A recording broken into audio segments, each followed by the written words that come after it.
Welcome to ECNTRADE Daily Video.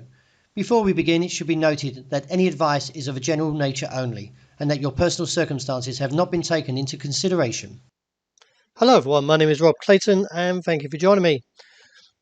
Earlier this morning, the US dollar index staged a very whipsaw price action after the US Federal Reserve's latest minutes of its policy meeting back in December 14-15 indicated that strengthening economy and high inflation could lead to an earlier and faster interest rate increase than previously expected. According to the minutes, the US Central Bank's policy seating said that the participants generally noted that given their individual outlooks for the economy and the labour market and inflation, it may become warranted to increase the federal fund rate sooner or faster than anticipated.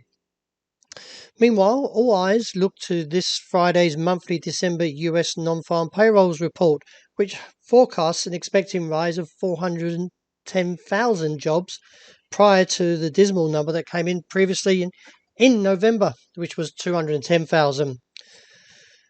From the given pattern, you can see that the US dollar still maintains above the 96 handle after briefly printing a low of 95.75. Technically, though, the RSI is still positive, and keep an eye on this MACD as it could sway further to the upside and confirm if it breaks the zero axis to support a bullish case. In my view, I feel the market still looks towards that top side highs around 96.80, 90 area, and a break there would give further scope up towards 97.40, 80.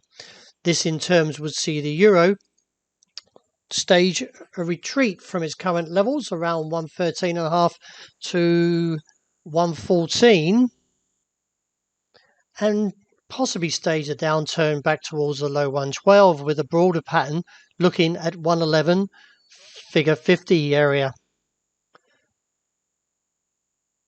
Since the Federal Reserve minutes, the Australian dollar has also staged a very whipsaw price action.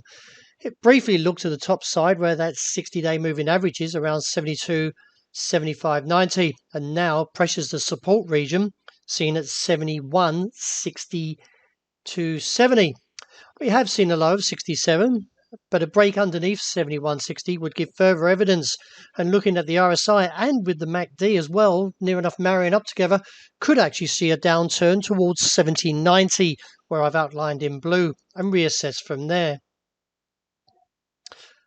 The dollar yen case has buckled somewhat since rejecting that region of 116.35, and we've got a hanging man and a weaker play coming into the European session with the RSI declining and an overheating ADX could see further risk towards the level around 115.80, which is where we are now, and maybe taking that out and looking towards 114.60, which is somewhere around this region here.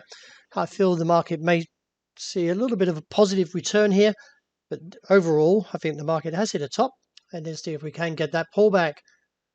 This in terms has seen CAD yen also break down and looking towards the region of 90.35.